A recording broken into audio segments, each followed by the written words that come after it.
Minasan, balik lagi bersama aku Nefertari Lily di sini dan selamat datang juga di channel Anime OP. Gimana nih kabar kalian semua? Semoga selalu diberikan kesehatan ya.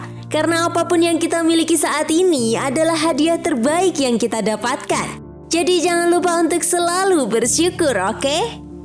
Oke, balik lagi ke pembahasan One Piece ya guys. Nah, kali ini Mimin Lily mau ngebahas salah satu perdebatan yang gak ada habisnya nih di kalangan para fans One Piece.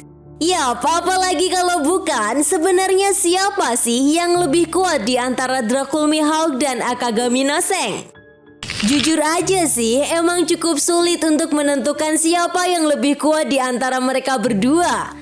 Apalagi jika kita menentukannya berdasarkan karakter siapa yang lebih kita sukai ketimbang siapa sebenarnya yang lebih kuat. Itu sebabnya guys, kali ini Mimin Lily akan menganalisa lebih dalam tentang siapa sih yang sebenarnya lebih kuat di antara mereka berdua saat ini.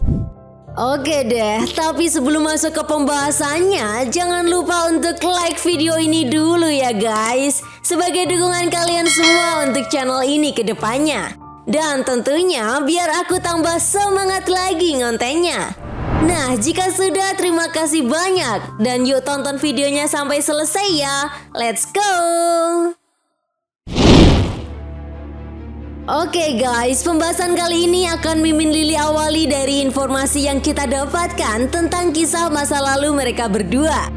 Yap, tentunya kalian semua para fans One Piece masih ingat kan? Baik Dracul Mihawk ataupun Akagami no Seng, mereka berdua pernah terlibat dalam pertarungan sengit di masa lalu. Belum diketahui secara pasti apa yang menjadi penyebab pertarungan tersebut dan siapa pemenang dalam pertarungan tersebut. Tapi yang jelas guys, saat ini mereka berdua hidup seolah seperti rival. Cuma nih, yang perlu digarisbawahi di sini adalah ketika Mihawk mendapat kabar kalau Shanks kehilangan salah satu lengannya. Mihawk tuh jadi ngerasa kalau dia udah gak punya hasrat lagi untuk bertarung dengan Shanks. Ya, entah karena Mihawk tahu bahwa kekuatan Shanks udah melemah, atau Mihawk ngerasa kalau Shanks gak bisa bertarung dengan kekuatan penuhnya. Tapi yang jelas menurut Mimin Lily sih, meskipun mereka berdua dikenal memiliki rivalitas yang sangat kuat, namun rivalitas mereka tuh bisa dibilang sangat sehat loh. Maksudnya sehat? Ya, mereka berdua nggak selalu berantem kalau pas lagi ketemu guys. Oh iya, selain itu, Dracul Mihawk yang saat ini telah resmi menjadi bajak laut lagi setelah sistem Shichibukai dihapuskan, tentunya membuat Mihawk memiliki nilai bounty. Ya, bounty Dracul Mihawk saat ini menyentuh angka 3.590 juta berry. Angka yang tentu gak bisa dibilang kecil ya guys. Namun nih, jika kita bandingkan dengan nilai bounty dari Shanks, memang sih bounty Mihawk masih berada di bawah Shanks. Karena seperti yang kita tahu ya guys, Shanks sendiri memiliki nilai bounty mencapai 4 miliar lebih loh. Oh iya, sampai di sini perlu diingat juga ya guys, nilai bounty tidak serta-merta bisa menjadi acuan untuk menentukan siapa yang lebih kuat ya. Karena ada beberapa faktor yang menentukan nilai bounty seseorang. Next, mungkin Mimin Lily akan bahas hal ini juga ya guys. Jadi di pembahasan kali ini kita akan fokus dulu ke Shanks dan Mihawk, oke? Nah, sekarang kita masuk dulu ke perdebatan yang sering banget diperdebatkan di kalangan para fans One Piece. Kita semua tahu kan kalau Mihawk dikenal sebagai pendekar pedang terkuat nomor 1 di dunia One Piece. Dari julukannya ini saja kita udah bisa mastiin kalau tidak ada seorang pendekar pedang yang lebih kuat dari Mihawk untuk saat ini. Nah, makanya gak heran jika kita bandingin dengan Shanks, justru hal ini tidak relevan. Karena banyak dari para fans One Piece menganggap Shanks bukanlah pengguna pedang, melainkan Shanks adalah pengguna kekuatan haki. Ya, meskipun kita semua tahu kan guys, kalau Shanks selalu menggunakan pedangnya saat bertarung dengan musuhnya.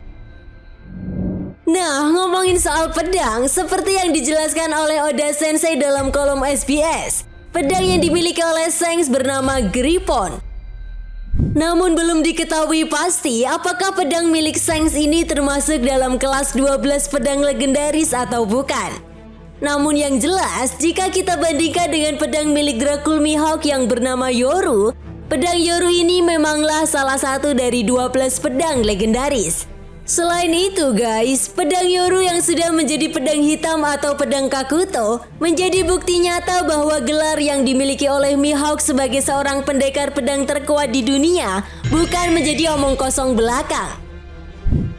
Nah, sampai di sini memang sih apabila kita perhatikan lagi guys, perbedaan pedang Griffon dan Yoru menjadi sebuah perbedaan yang cukup mencolok.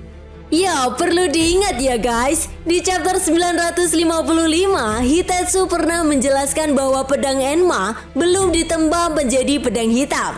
Karena untuk menjadi pedang hitam, semua tergantung pada penggunaannya saat ini.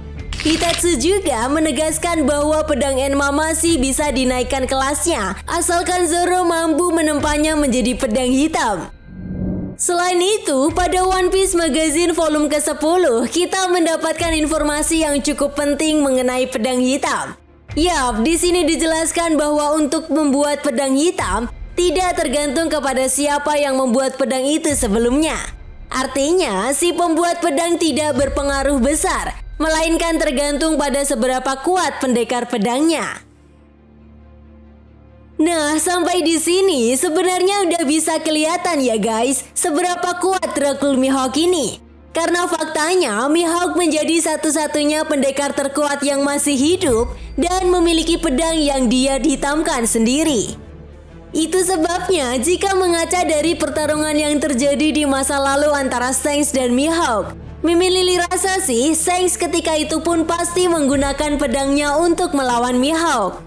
Ya, meskipun seperti yang Mimin Lily jelasin di awal tadi, belum diketahui pasti siapa yang sebenarnya lebih banyak memenangkan pertarungan. Tapi yang jelas, Mimin Lily rasa sih, baik Mihawk ataupun Shanks, mereka berdua selalu imbang dalam pertarungan. Nah, berbeda dengan saat ini, Mihawk sudah tidak tertarik lagi untuk melawan Shanks, karena Shanks telah kehilangan satu lengannya.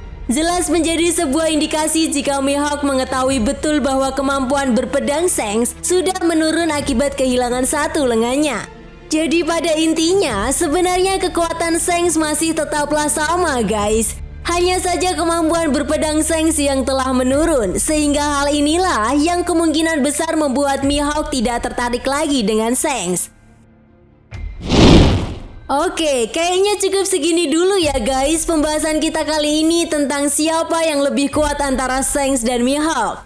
Nah, jika kalian punya pendapat lain silahkan tulis pendapat kalian di kolom komentar ya. Dan sampai jumpa lagi di pembahasan berikutnya. Bye-bye.